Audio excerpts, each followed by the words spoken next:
शिवाय नमः शिवलिंगाय नमः। तन्मे मनः शिवसंकल्पमस्तु सर्वे भवन्तु सुखिनः। आप महानुभावों ने अद्भुत अपनत्व और आस्थापूर्वक समय की सीमा में अपने भावों को व्यक्त किया।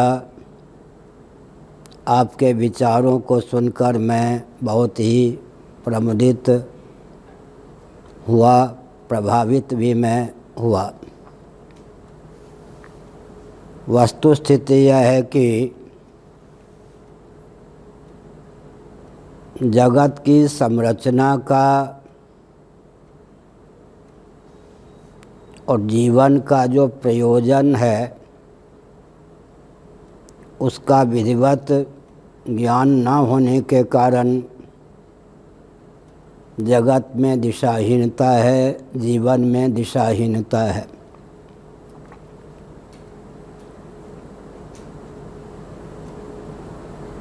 महाप्रलय की दशा में जीव और जगत 31 नील 10 खरब 40 अरब वर्षों तक परमात्मा से एकीभूत होकर शेष रहता है। महासर्ग के प्रारंभ में भगवान सच्चिदानंद स्वरूप सर्वेश्वर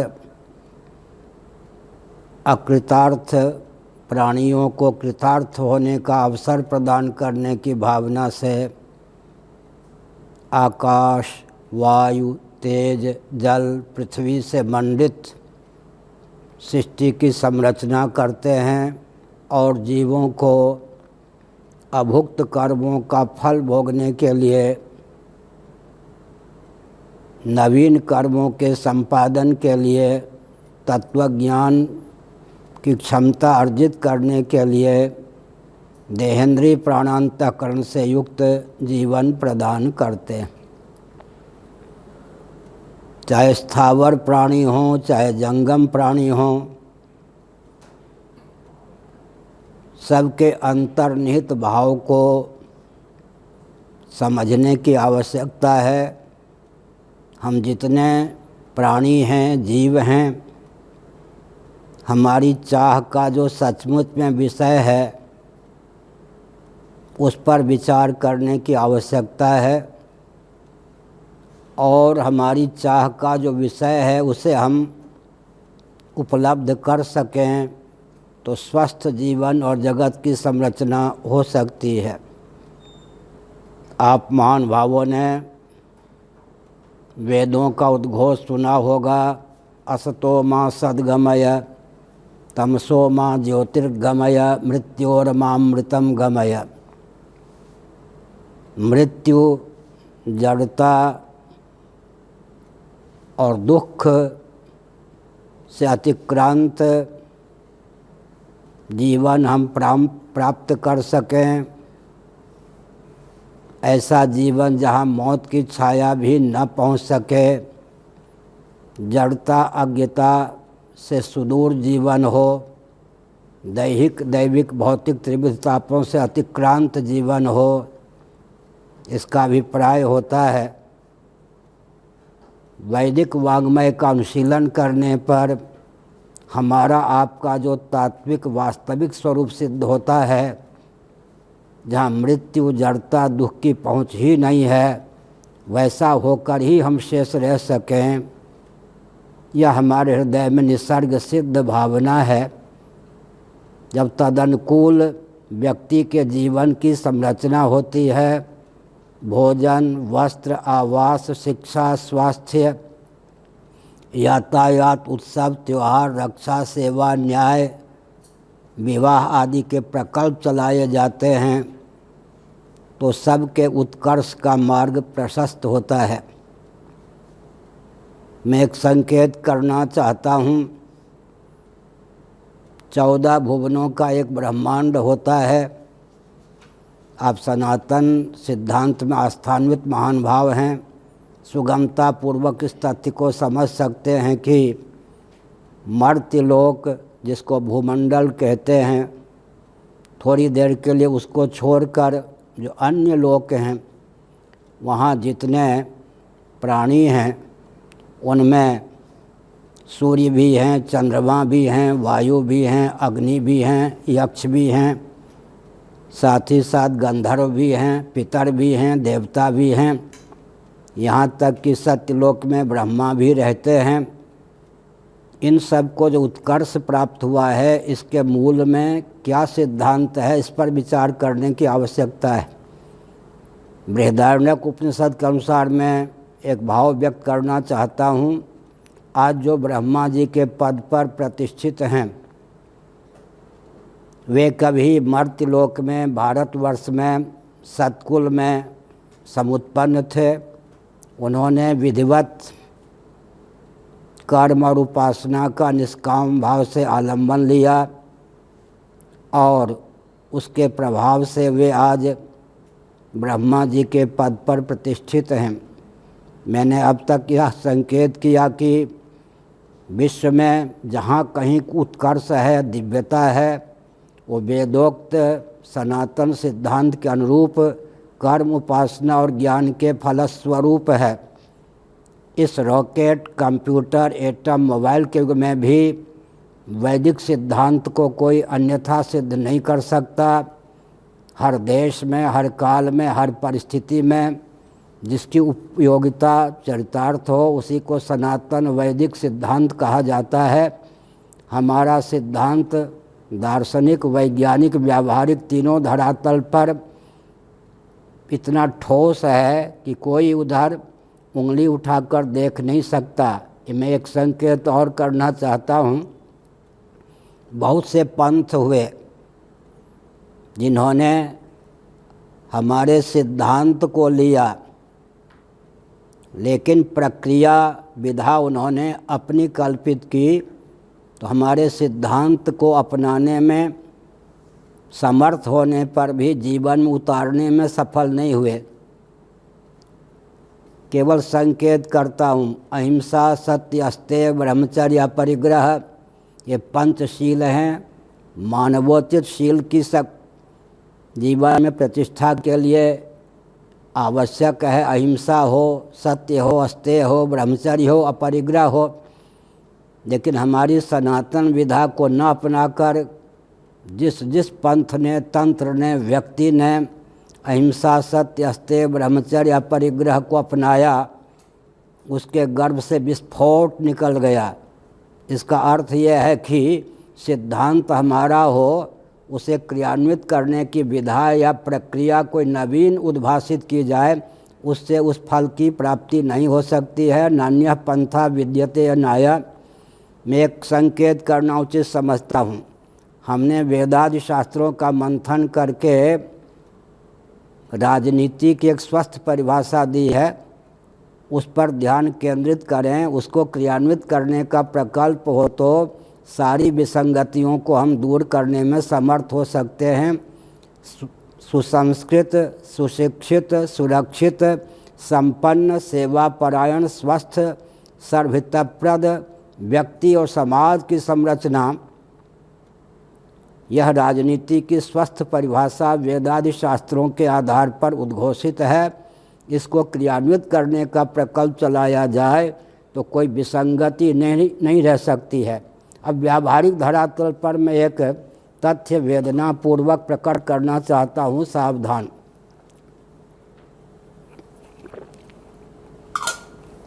अंग्रेज़ों की कूटनीति यह रही कि व्यासपीठ जो सनातन परंपरा से प्राप्त थी, आचार्य का पद जो सनातन परंपरा से प्राप्त था, उसे विकृत किया जाए, उसकी उपेक्षा की जाए। राजनेता ही व्यासपीठ के दायित्व को भी मानो अपना लें। एक कूटनीति अंग्रेज़ों की थी, उस पर ध्यान आपका केंद्रित हो, यह बहुत आवश्यक है। इस कल्प में हमारी गुरु परंपरा श्रीमन नारायण से लेकर अब तक 1,97,49,120 वर्षों की है। भगवत पाद आदि शंकराचार्य महाभाग को लेकर ही विचार करें तो उनका प्रादुर्भाव ईस्वी सन से 507 वर्ष पूर्व हुआ। इस गोवर्धन मठ पुरी पीठ की स्थापना के 2504 वर्ष पूर्ण हो जाते हैं। वैशाख शुक्ल दशमी के दिन इतनी प्राचीन हमारी परंपरा थी। मैं एक संकेत करना उचित समझता हूँ। देवराज इंद्र कोई सामान्य व्यक्ति नहीं होते हैं। दिव्यता की पराकाष्ठा जब किसी व्यक्ति में होती है तब वो देह त्याग के बाद देवराज इंद्र के पद को प्राप्त करता है। लेकिन उन देवराज इंद्र को भी बृहस्पति का मार्गदर्शन अपेक्षित रहता है। साथ ही साथ विरोचन आदि को भी शुक्राचार्य का मार्ग अपेक्षित रहता है। कहीं शुक्राचार्य जी विरोचन आदि की उपेक्षा कर दें तो दैत्य दानव असुर अपने अस्तित्व की रक्षा करने में समर्थ नहीं होते। कहीं देवगुरु बृहस्पति का स्वस्थ मार्गदर्शन देवराज इंद्र को सुलभ न हो तो देवराज इंद्र भी सुरक्षित नहीं रहते। लेकिन स्वतंत्र भारत में कूटनीति चली गई कि राजनेता ही व्यासपीठ का दायित्व भी संभाल लें। मैंने केवल संकेत किया। एक राजनेता को संत के रूप में उत्कृष्ट महात्मा के रूप में ख्यापित किया गया। उसके बाद में अब तक ये बीमारी चल रही है कि व्यासपीठ को अन्यथा सिद्ध करने के लिए, व्यासपीठ के आचार्यों की उपयोगिता को विलुप्त करने के लिए संतों का उपयोग अपने अपने दल के प्रचार में किया जा रहा है। कोई भी स्वस्थ प्रधानमंत्री अब तक नहीं हुए जिनके हृदय में इस रहस्य को प्रकट करने की भावना हो कि व्यासपीठ को असुरक्षित करके, दिशाहीन करके व्यासपीठ के सदस्यों को अपना अनुगामी बना करके राष्ट्र का उत्कर्ष नहीं हो सकता। मैंने संकेत किया। यह कूटनीति इस समय भी ज्यों के त्यों विद्यमान है। कोई ऐसा संत ना हो, कोई ऐसा आचार्य ना हो, कोई ऐसा विचारक ना हो, धर्म और दर्शन के आधार पर विश्व को स्वस्थ मार्गदर्शन देने वाला न रह जाए। जो ऐसा ना हो कि राजनीति का जो अभी दिशाहीन प्रकल्प है उससे उत्कृष्ट सिद्ध हो जाए, वह दिशा देने में समर्थ हो जाए। छलबल डंके की चोट से कितने ही ऊंचे राजनेता हों, उनके मन में यह विभीषिका पली है। क्योंकि मनवादी शास्त्र सम्मत सिद्धांत को जो जानता है उसके सामने विश्व की कोई शक्ति टिक नहीं सकती। थोड़ा इतिहास को परखिए। मैं स्पष्ट शब्दों में कह देना उचित समझता हूँ, समय की सीमा में सावधान। हिरण्यकशिपु और वेन जैसा, हिरण्यकशिपु हिरण्याक्ष जैसा कोई आतंकवादी आज विश्व में नहीं है प्रभावशाली, जिसकी देवलोक तक अकुंठित गति हो। इतना प्रभावशाली आतंकवादी विश्व में कोई नहीं है, ये मुझे अच्छी तरह मालूम है। लेकिन हिरण्यकशिपु और हिरण्याक्ष को भी दमन करने की क्षमता किसमें थी? कोई उस समय शासक या राजा ऐसा नहीं था जो हिरण्यकशिपु हिरण्याक्ष के उन्माद को दूर कर सके। देवर्षि नारद ने स्वस्थ क्रांति को उद्भासित किया। हिरण्यकशिपु के पुत्र को चलता फिरता आत्म बम बनाकर प्रहलाद को सामने रख दिया। इसका अर्थ यह है कि शासन तंत्र में उचित आमूलचूल परिवर्तन करने में व्यासपीठ के पुरोधा आध्यात्मिक नैतिक मनीषी ही सफल होते हैं। पहला उदाहरण मैंने यह दिया। वेन के शासनकाल में भी कोई ऐसा शासक नहीं था जो उसे चुनौती दे सके। भृगु महर्षि ने उसको चुनौती दी और शाप के द्वारा पुर्यष्टक सहित जीव कला को उसके शरीर से निकाल कर उसे शव बना दिया। लेकिन मैं एक संकेत करना चाहता हूँ कि सांस्कृतिक धरातल पर आध्यात्मिक मनीषी ही स्वस्थ क्रांति लाने में समर्थ हैं। इसी के आधार पर आगे कह सकता हूँ कि वशिष्ठ जी अगर ना होते तो रावण आदि के उन्मूलन का मार्ग प्रशस्त नहीं होता। व्यासपीठ के पुरोधा वशिष्ठ जी ने स्वस्थ क्रांति को उद्भासित किया, विश्वामित्र जी ने स्वस्थ क्रांति को उद्भासित किया। द्वापर और कली की संधि में वेद व्यास जी ने कंस आदि के दमन किया, दुर्योधन आदि के दमन का मार्ग प्रशस्त किया। इसका अर्थ है हमारी संस्कृति इस बात को उद्भासित करती है। किस बात को उद्भासित करती है कि व्यासपीठ अगर सुरक्षित रहे, अपनी महिमा को प्रतिष्ठित रखने में समर्थ हो। शासन तंत्र का शोधन उसी के द्वारा होता है। कलिकाल में भगवान शंकराचार्य का हम नाम ले सकते हैं, चाणक्य का नाम ले सकते हैं, समर्थ रामदास जी का नाम ले सकते हैं। इसी प्रकार से विक्रमादित्य की दृष्टि से विचार कर रहे हैं तो नवरत्नों का नाम ले सकते हैं। अब तक मेरे प्रवचन का भाव यह निकला कि व्यासपीठ को विकृत करने की जो परंपरा चल पड़ी है स्वतंत्र भारत में, उसी की यह विभीषिका है। आज आँख फाड़ कर देखने पर भी गिने चुने कोई प्रभावशाली संत नहीं दिखाई पड़ते जो किसी न किसी दल के गुप्त या प्रकट प्रचारक न रह गए हों, क्योंकि शासन तंत्र को व्यामोह प्राप्त है। अगर मनवादी शास्त्र सम्मत कोई आचार्य प्रतिष्ठित हो गए तो हमारी दाल नहीं गलेगी। एक तथ्य में और संकेत के रूप में उचित समझता हूँ प्रस्तुत करना। जैन महान भाव, सिख महान भाव, बौद्ध महान भाव मेरी बात को बहुत अपनत्वपूर्वक सुने। एक वट का वृक्ष हो विशाल, एक एक शाखा उसकी काट दी जाए तो शाखा तो मर ही जाती है, वट वृक्ष की शोभा भी, विशालता भी विलुप्त होने लगती है। इसी प्रकार से जैन तंत्र, बौद्ध तंत्र, सिख तंत्र, ये सब जो सनातन वैदिक आर्य सिद्धांत से सुदूर कर दिए गए हैं, छलबल डंके की चोट से 25वीं धारा की धिज्जी उड़ा करके, यह उनके अस्तित्व और आदर्श पर तो प्रहार है ही, साथ ही साथ हमको दुर्बल बनाने का प्रकल्प है। मैं बहुत ही अपनत्वपूर्वक, उदारतापूर्वक और संविधान की सीमा में, वेदादि शास्त्रों की सीमा में एक अनुरोध करना चाहता हूँ। विश्व में जितने सिख महान भाव हैं, जैन महान भाव हैं, इसी प्रकार से बौद्ध महान भाव हैं जो पूर्व जन्म पुनर्जन्म में आस्था रखते हैं, प्रणव या ओंकार में आस्था रखते हैं, वे अपने आप को सनातन हिंदू के रूप में उद्भासित करें तो जनसंख्या की दृष्टि से हिंदू विश्व में कम से कम दूसरे स्थान पर आ जाएगा।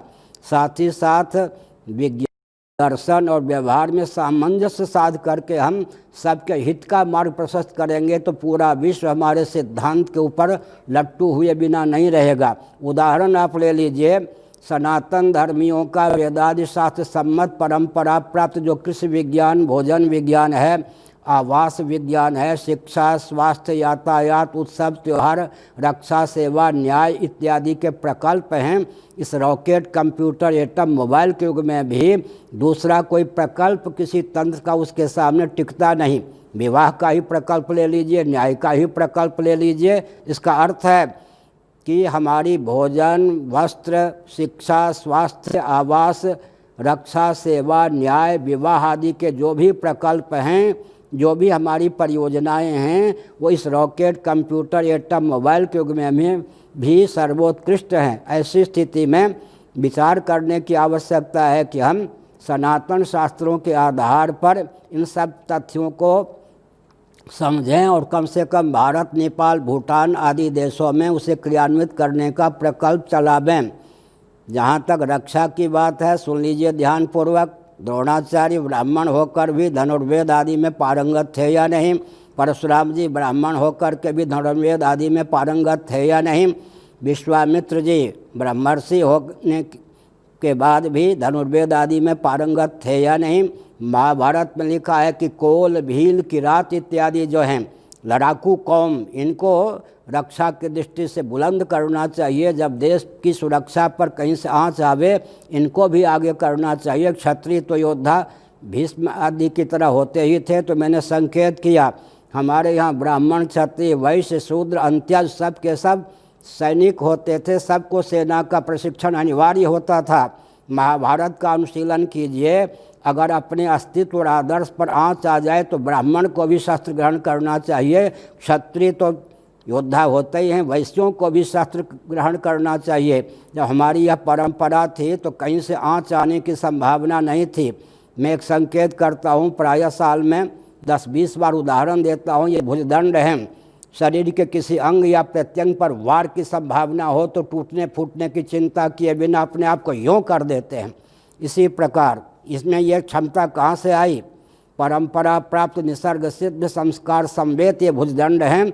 शरीर के किसी अंग या प्रत्यंग पर वार की संभावना हो तो टूटने फूटने की चिंता किए बिना अपने आप को यूं कर देते हैं। जब क्षत्रियोचित ओज तेज से व्यक्ति संपन्न होते थे तो भारत की ओर कोई, आजकल के भारत नहीं, बृहद भारत की ओर कोई आंख उठाकर देखने में समर्थ नहीं होता था।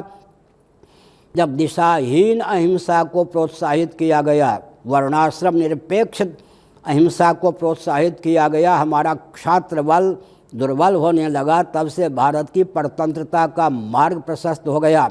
मैं एक संकेत करना चाहता हूँ, व्याख्या नहीं करूँगा। जनसंख्या के संतुलन की दृष्टि से शिक्षा, रक्षा, अर्थ और सेवा के प्रकल्प, स्वच्छता के प्रकल्प सदा संतुलित रूप में सबको प्राप्त हो, इस दृष्टि से जो परंपरा प्राप्त सनातन वर्णाश्रम व्यवस्था थी उसकी धिज्जी उड़ाने के कारण, उसके प्रति अनास्था उत्पन्न करने के कारण इस देश की यह दुर्व्यवस्था हुई है। अगर ब्राह्मण ब्राह्मणोचित ढंग से रहने दिए जाते तो 3/4 उनका जीवन त्यागमय तपोमय होता, गृहस्थाश्रम में भी वो बहुत संयत ढंग से रहते तो देश में इस प्रकार की दुर्व्यवस्था नहीं होती। क्षत्रियों को कहा गया सन्यास की ओर मत देखिए, सन्यास का दरवाज़ा मत खटखटाइए, अगर आप भी सन्यासी हो जाएंगे तो राष्ट्र की रक्षा चरमरा जाएगी। वैश्यों से कहा गया कि आप वानप्रस्थ सन्यासी होने का प्रयास मत कीजिए, गुरुकुल की शिक्षा प्राप्त कीजिए, गृहस्थाश्रम तक सीमित रहिए, ताकि कृषि, गौरक्ष, वाणिज्य इत्यादि अर्थ प्रकल्प देश की सुरक्षित रहे, इसमें कोई विसंगति न आवे, संतुलन बिगड़े नहीं। शूद्रों से कहा गया सबसे ऊंचा दायित्व सेवा का, कुटीर उद्योग, लघु उद्योग का आपको प्राप्त है। अगर आप भी गुरुकुल का, वानप्रस्थ आश्रम का, संन्यास का दरवाज़ा खटखटाएंगे तो सेवा के प्रकल्प, कुटीर उद्योग के प्रकल्प, लघु उद्योग के प्रकल्प सब विलुप्त हो जाएंगे। तो शिक्षा की दृष्टि से, रक्षा की दृष्टि से, अर्थ की दृष्टि से, सेवा की दृष्टि से, स्वच्छता की दृष्टि से जो भी हमारे प्रकल्प थे उनके प्रति छलवल ढंग के किचोर से अनास्था उत्पन्न कर दी गई, उसी की विभीषिका हमारे सामने प्राप्त है। एक संकेत और मैं करना चाहता हूँ, थोड़ा विचार करिए। अभी महानुभावों ने शिक्षा की बात उठाई, नीति और अध्यात्म विहीन शिक्षा पद्धति आज क्रियान्वित है और संकेत करना तो आवश्यक है, आप जानते भी हैं, थोड़ा अपने अनुभव को स्थान दीजिए। जिस देश में हर व्यक्ति बाजार का सौदा बनाने के लिए ही उत्पन्न किया जाता हो, हर व्यक्ति का लक्ष्य बनाया जाता हो विद्यालय के माध्यम से कि बाजार का सौदा बनो, उस देश का उत्कर्ष कैसे हो सकता है। महाभारत में भीष्म जी का वचन है, राज्यम पर्ण्यम न कारयेत, राज्य को बाजार का सौदा न बनावे। यहाँ हर व्यक्ति बाजार का सौदा बनाया जा रहा है। विद्यालय में बच्चों को आप भेजते हैं, बालिकाओं को भेजते हैं, पढ़ाई पर 50 लाख रुपये खर्च हो तो कम से कम 50 करोड़ रुपये पर हाथ मारने में समर्थ हो। जहाँ हर व्यक्ति ही बाजार का सौदा बनाया जाता है और पूरे भारत के आर्थिक उत्कर्ष का प्रकल्प भी इन मंत्रियों के पास क्या है, भारत को बाजार का सौदा बना दो। इसके अतिरिक्त इनके जीवन में अर्थ की कोई मीमांसा ही नहीं है। पृथ्वी अर्थ है, जल अर्थ है, तेज अर्थ है, वायु अर्थ है, आकाश अर्थ है। और जितने मनुष्य हैं अगर वो स्वाभाविक रूप से मानवोचित शील से संपन्न रहें तो वो अर्थ हैं। लेकिन विचार करके देखा जाए तो पृथ्वी को, जल को, तेज को, वायु को, आकाश को विकृत करने का प्रकल्प चल रहा है। अर्थ के जितने स्रोत हैं उनको विकृत करने का प्रकल्प चल रहा है। अगर कोई व्यक्ति एमएलए एमपी की टिकट प्राप्त करता है 10 लाख रुपया देकर और जीत भी जाता है तो कम से कम वो 25 करोड़ 30 करोड़ पर हाथ मारे बिना नहीं रह सकता। आमूल चूल परिवर्तन की आवश्यकता है। व्यक्ति की संरचना ही राष्ट्र और विश्व के शोषण के लिए जहाँ की जाती है वहाँ किसी प्रकार का उत्कर्ष कैसे हो सकता है, इन सब तथ्यों पर भी विचार करने की आवश्यकता है। साथ ही साथ मैं ये कहना चाहता हूँ, अभी देखिए देश की स्थिति, कोरोना ये जो रोग है, महामारी, शासन तंत्र ने अनुग्रह पूर्वक कहा एक मरीज पर इतना, लेकिन अब चिकित्सक लोग कितने शोषक हो गए हैं, ध्यान देने की आवश्यकता है। जिस किसी को कह देते हैं कोरोना का बीमार है उसके नाम पर उनका घर तो भर रहा है, लेकिन देश का क्या होगा जहाँ हर व्यक्ति बाढ़ की समस्या बिहार आदि में 50 वर्ष नहीं 100 वर्ष से है। अगर शासन तंत्र दक्षता का परिचय दे तो बाढ़ की कोई ऐसी समस्या नहीं है। हम विज्ञान भी जानते हैं, मैं संकेत करना चाहता हूँ, बाढ़ की कोई ऐसी समस्या नहीं है जिसको दूर न करें, लेकिन हर वर्ष बाढ़ आएगी तो उससे अमुक अमुक के जेब भरेंगे। इसका मतलब हर व्यक्ति को शोषक बनाने का जहाँ पर अभियान है वहाँ राष्ट्र का सुमंगल कैसे हो सकता है।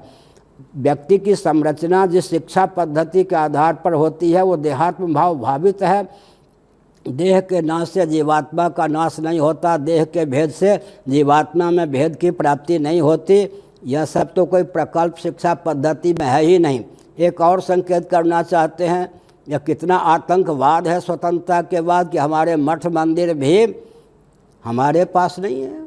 मैं एक शंकराचार्य के पद पर प्रतिष्ठित हूँ, हमारा मठ भी शासन तंत्र के अधीन, श्री जगन्नाथ मंदिर भी शासन तंत्र के अधीन। इसका अर्थ क्या है? किसी राजा के किले पर अगर दूसरे का कब्जा हो जाए तो राजा सुरक्षित कैसे रहेगा? मठ और मंदिर धार्मिक आध्यात्मिक केंद्र हैं। छलबल डंके की चोट से स्वतंत्र भारत में विशेषकर सनातन धर्मियों के जो मठ मंदिर हैं उन पर दिशाहीन सेकुलर शासन तंत्र का आधिपत्य है। इसका अर्थ है कि हम अपने किले से दूर कर दिए गए छलबल डंके की चोट से।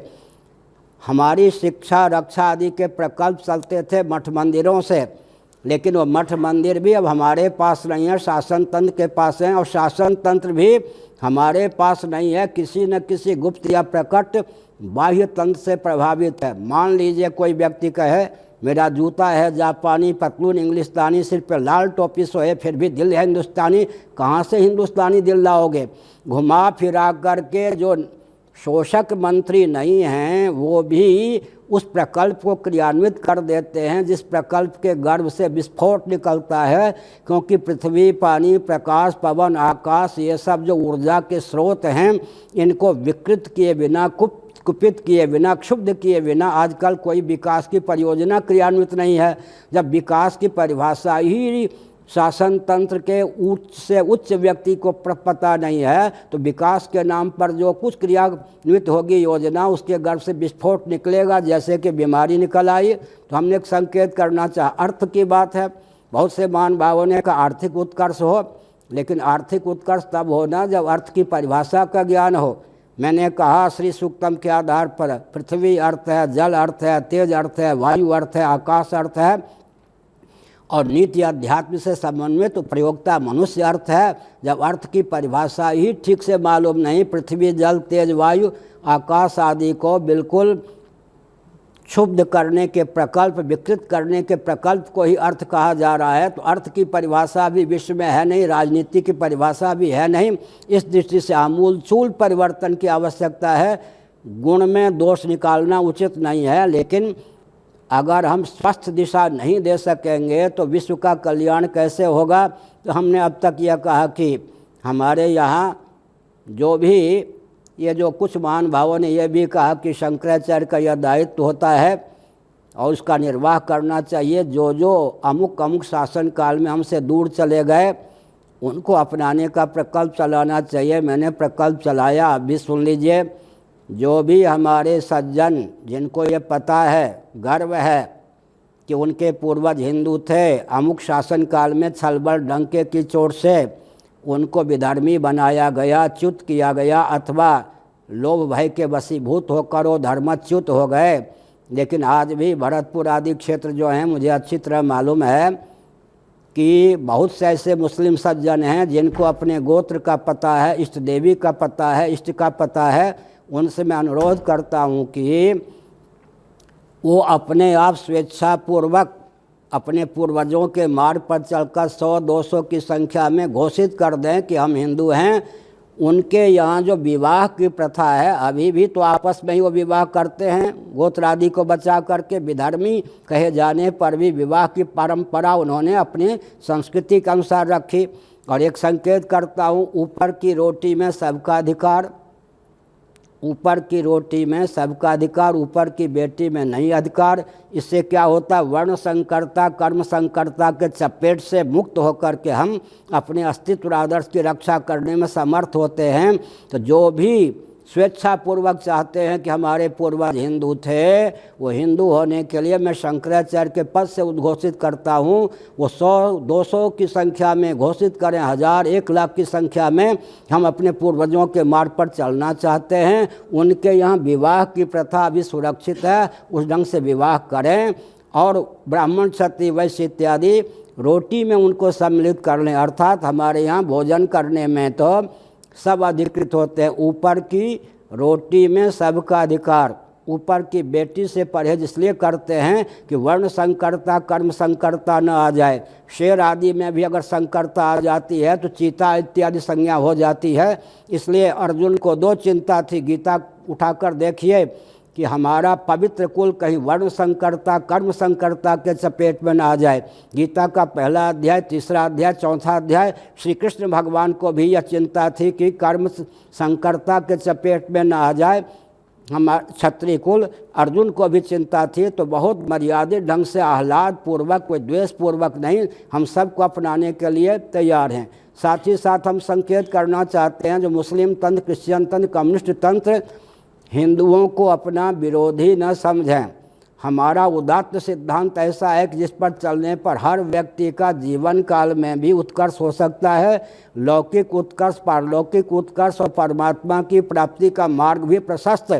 यह हमारी संस्कृति की एक विचित्र महिमा है। द्वेषपूर्वक नहीं, मुसलमान सज्जन, क्रिश्चियन सज्जन, कम्युनिस्ट सज्जन बहुत विस्तार पूर्वक अपनी समीक्षा करें, उनकी आवश्यकता क्यों हुई। मैंने संकेत किया था एक महान भाव के वक्तव्य के बाद, फिर से आप सुन लीजिए। सनातन वैदिक आर्य हिंदुओं ने नीति अध्यात्म को वेदादि शास्त्रों के अनुसार ठीक से समझा होता, उसके पालन करने में कोई त्रुटि नहीं होती, विसंगति नहीं होती, तो विश्व में कम्युनिस्ट तंत्र, क्रिश्चियन तंत्र, मुस्लिम तंत्र की उद्भावना ही नहीं होती। अगर हम अपने स्वरूप को ठीक से समझें, वेदादि शास्त्र सम्मत विधा से देश काल परिस्थिति का ध्यान रख करके हम व्यक्तिगत जीवन को ढालें, सामाजिक संरचना का प्रकल्प चलावें, तो अपने आप मुस्लिम तंत्र, कम्युनिस्ट तंत्र, क्रिश्चियन तंत्र की उपयोगिता विलुप्त हो जाएगी। मैंने पहले भी कहा था, आज भी मैं संकेत करता हूँ। क्या संकेत करता हूँ? थोड़ा विचार करके देखिए।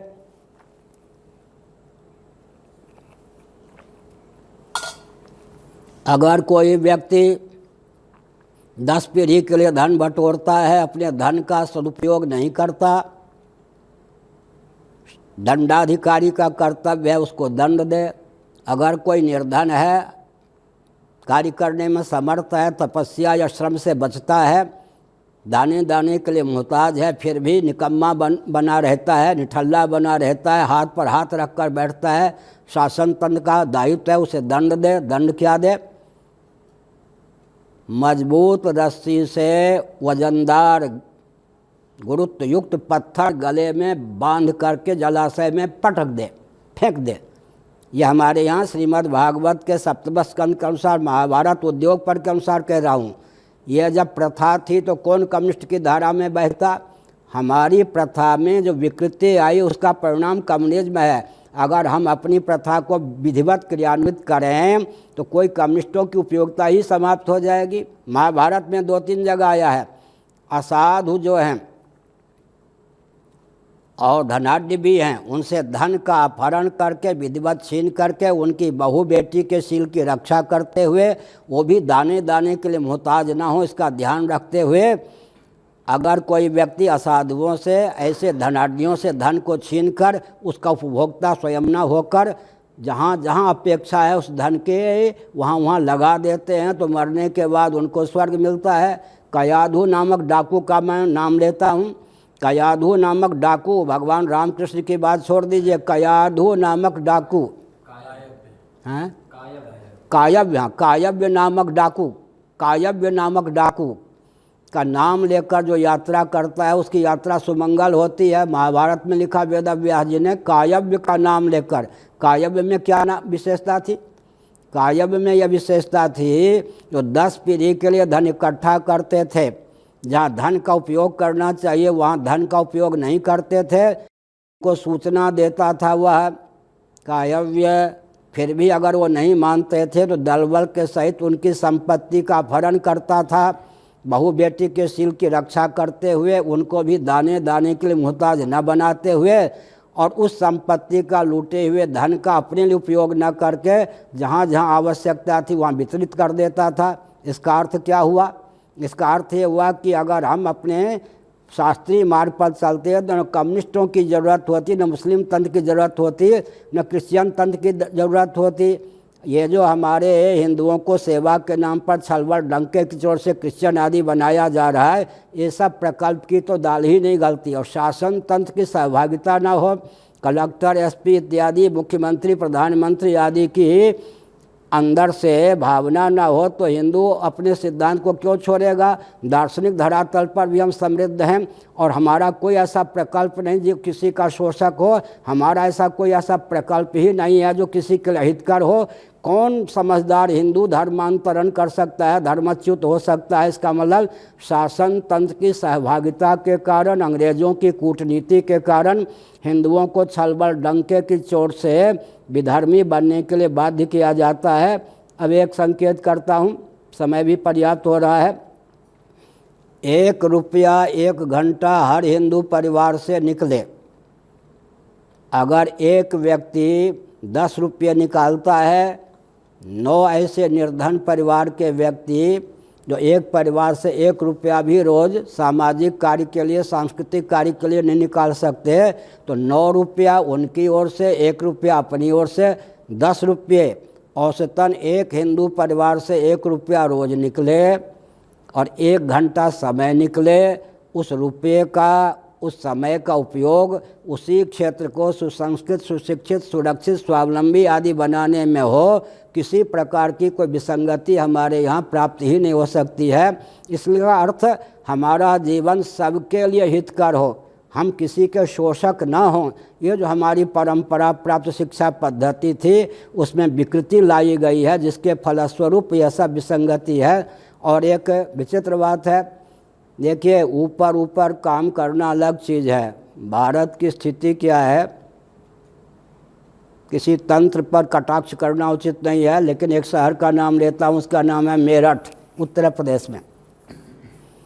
एक उसका हिस्सा खाली था जिससे परिस्थितिवश हिंदू कल कुशल भग के निकल सकते थे। बिहार के हाथ करघे के व्यक्तियों को बुलाकर उधर बसाया गया योजनाबद्ध ढंग से। कदाचित किसी के प्रमाद से, उन्माद से मेरठ के हिंदुओं को भगने की आवश्यकता हो, एक भी हिंदू जीवित नहीं भग सकते। काशी की बात ले लीजिए, घटना में नहीं सुनाऊंगा, मुझे मालूम है सब। काशी की संरचना इस ढंग से विकृत मस्तिष्क के व्यक्तियों ने, मानवोचित के द्रोही व्यक्तियों ने चलाया। हर व्यक्ति कौम में, हर वर्ग में अच्छे व्यक्ति होते हैं, लेकिन काशी की पोल पट्टी में खोलता हूँ, एक भी हिंदू परिवार जीवित नहीं निकल सकता काशी की सीमा के बाहर। पूरे देश में उस ढंग से संरचना की गई है। अब चीन के सीमा रक्षा कर लेंगे, चीन पे, मान लो पाकिस्तान पे, अब नेपाल से भी चुनौती प्राप्त है। लेकिन विचार ये है कि चप्पे चप्पे पर जो योजनाबद्ध ढंग से ये 75 वर्षों से, स्वतंत्रता के पहले से अभियान चलाया जा रहा है, किसको किसको निगृहित करेंगे। एक संस्मरण सुनाता हूँ। 7 वर्षों तक, मेरे सामने की बात है, पंजाब में जो कुछ हुआ, तांडव नृत्य, उसके बाद कोई मुख्यमंत्री आए, बेचारे वो अंत में मार भी दिए गए। एक सूक्ष्म रूप से गुप्तचर विभाग को नियुक्त किया गया कि ये जो 7 वर्षों तक आतंकवाद का तांडव नृत्य पंजाब में चला, इसमें अमुक वर्ग के तंत्र के किस किस व्यक्ति का हाथ था। गुप्तचर विभाग के गुप्त रिपोर्ट सुन लीजिए, किसका हाथ नहीं था। इसका मतलब क्या है, हमारे घर में ही हमारे घर को नष्ट करने के लिए व्यक्ति तैयार कर दिए गए हैं, जहाँ हर व्यक्ति, प्राय अपवाद छोड़ दीजिए, एक्सेप्शन, हर व्यक्ति बिकने के लिए तैयार है, हर व्यक्ति राष्ट्रद्रोह की भावना से भावित है, हर व्यक्ति को राष्ट्र का शोषक बनाने के लिए सारा अभियान चल रहा है। इसलिए आमूल चूल पूरे भारत की संरचना की आवश्यकता है। हमको प्राचीन संस्कृति, दार्शनिक, वैज्ञानिक, व्यावहारिक धरातल पर भी सर्वोत्कृष्ट है, इसको बताने की आवश्यकता है विश्व स्तर पर। ये नहीं कि हिंदुओं का शासन होगा तो हिंदू किसी का गला काट देगा, मार देगा, नष्ट कर देगा। सबको अभयदान देता हुआ अस्तित्व आदर्श की रक्षा का प्रकल्प चलाएगा, सबके हित में मार्ग प्रशस्त कर सकेगा। तो मैंने एक संकेत किया, इसीलिए व्यासपीठ को दिशाहीन करने की मनुवाद कह करके मुझे बहुत प्रसन्नता है। ये सुरक्षा को लेकर भी बैठक हुई, विज्ञान को लेकर भी बैठक हुई, अर्थशास्त्र को लेकर भी बैठक हुई, राजनीति को लेकर भी बैठक हुई। राजनेताओं ने भरसक प्रयास किया कि मनवादी शास्त्रों के प्रति, वेदादि के प्रति, हमारे वैदिक महर्षियों के प्रति अनास्था उत्पन्न कर दें। लेकिन राजनेताओं ने भी, राजनेता का अर्थ राजनीति के विशेषज्ञ महानुभावों ने भी, विविध दल के राजनेताओं ने भी जो भाव व्यक्त किया, अर्थशास्त्रियों ने, वैज्ञानिकों ने जो भाव व्यक्त किया, आज आप महानुभावों ने जो व्यक्त किया है भाव, उससे स्पष्ट होता है कि आपके हृदय में वेदादि शास्त्रों के प्रति, महर्षियों के प्रति पूर्ण आस्था थी। तो हमने एक संकेत किया, किसी भी क्षेत्र को ले लें, भोजन संबंधी क्या कठिनाई है, वस्त्र संबंधी क्या कठिनाई है, आवास संबंधी क्या कठिनाई है, इस प्रकार से अगर हम विचार करें तो योजनाबद्ध ढंग से मैं तो योजना बना सकता हूँ। 5 वर्ष की सीमा में भारत का कोई भी परिवार और व्यक्ति आर्थिक दृष्टि से विपन्न नहीं रह सकता। हमारे पास अर्थशास्त्र की दृष्टि से भाई अभियान है। मैं अपनी प्रशंसा नहीं करता, न सुनना चाहता हूँ, लेकिन जब विश्व बैंक हमसे अपनी सारी गुत्थी सुलझाने के लिए परामर्श नहीं, मार्गदर्शन ले सकता है, तो क्या भारत सरकार को मैं मार्गदर्शन नहीं दे सकता? प्रांतीय सरकार को मैं मार्गदर्शन नहीं दे सकता? आप कान खोल कर सुन लीजिए, भारत में अभी ऐसी क्षमता नहीं है कि अपनी मेधा शक्ति, रक्षा शक्ति, वाणिज्य शक्ति, अर्थ शक्ति और श्रम शक्ति से लाभान्वित हो सके। फिर से सुनिए कान खोलकर, कोई भी राजनीतिक दल हो, भारत की मेधा शक्ति भारत के हित में काम करने की स्थिति में नहीं है। भारत की मेधा शक्ति विकृत की जाती है, उपेक्षित की जाती है या अन्य तंत्र के काम में आ जाती है। भारत में ऐसी अभी क्षमता नहीं है कि अपनी मेधा शक्ति, अपने दल के मेधावी व्यक्तियों को भी पृथक कर दिया जाता है। इससे क्या होगा? हर पार्टी की स्थिति है, चाहे कांग्रेस हो या भाजपा हो, हर पार्टी की स्थिति है, समाजवादी हो, बसपा हो, हर पार्टी की भारत में स्थिति है। अपने पार्टी के भी मेधावी व्यक्ति को, अनुभवी व्यक्ति को किनारे कर दिया जाता है। जिस देश में अपनी मेधा शक्ति, रक्षा शक्ति, वाणिज्य शक्ति, श्रम शक्ति, सेवा शक्ति के उपयोग की क्षमता ही नहीं है, व्यक्ति का वर्चस्व दमन की नीति, उस देश का उत्कर्ष कैसे हो सकता है? मैंने अब तक जो कहा आलोचना नहीं है, निंदा नहीं है, मेरे साथ वाले जानते हैं। विश्व में कहीं कोई समस्या है, भारत में कहीं कोई समस्या है, मैं हृदय पर हाथ रखकर बोलता हूँ, हमारी त्रुटि है। अगर हम धर्माचार्य के पद पर प्रतिष्ठित व्यक्तियों ने सद्भावपूर्वक, संवादपूर्वक अपने दायित्व का निर्वाह किया होता तो देश की ऐसी स्थिति क्यों होती? एक पोप महोदय क्रिश्चियन तंत्र पर ही नहीं, हिंदू तंत्र पर भी छाए हुए हैं। भारत के प्रधानमंत्री वाजपेयी जी थे, पोप ने हुंकार किया तो भगे उसके पास क्षमा मांगने के लिए। इसका मतलब हम 4 शंकराचार्य हैं।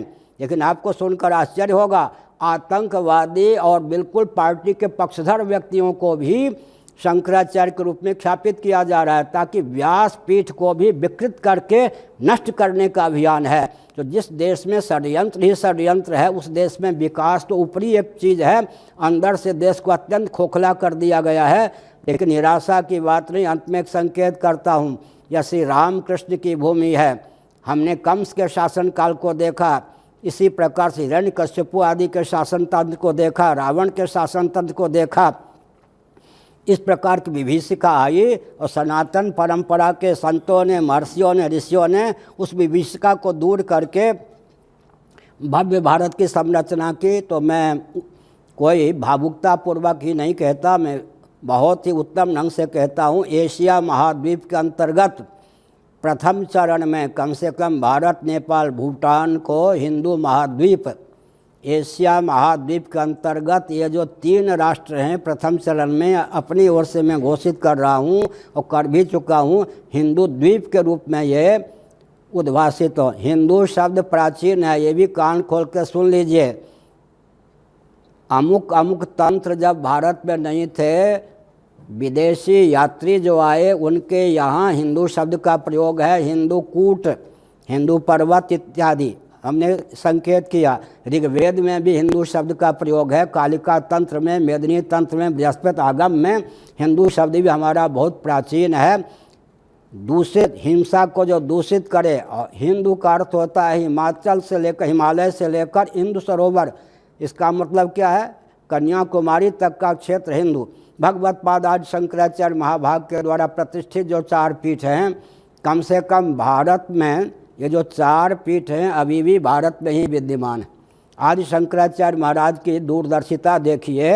अयोध्या, मथुरा, माया, काशी, कांची, अवंतिका, पुरी, द्वारावती चैव सप्तैते मोक्षदायिका। फिर ये 8वीं पुरी जगन्नाथ।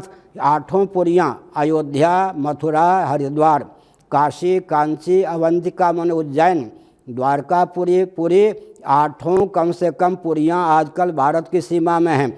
चारों कोनों पर जो भगवान शंकराचार्य महाभाग ने, पुरी तो साक्षात धाम में है, द्वारका साक्षात धाम में है, बद्रीनाथ से संबद्ध ज्योतिर्मठ की, रामेश्वरम से संबद्ध जो उन्होंने श्रृंगेरी मठ की स्थापना की। कम से कम 4 पीठ भारत की सीमा में आज भी हैं, और 8 पुरियाँ भारत की सीमा में और भी हैं। भविष्य मुझको दिखता है कि गिने चुने वर्षों में बहुत ही विप्लव, विहीनता की दृष्टि से, सद्भावपूर्वक संवाद की दृष्टि से भारत की अखंडता का मार्ग प्रशस्त होगा। नारायण सबका भला हो। राम राम।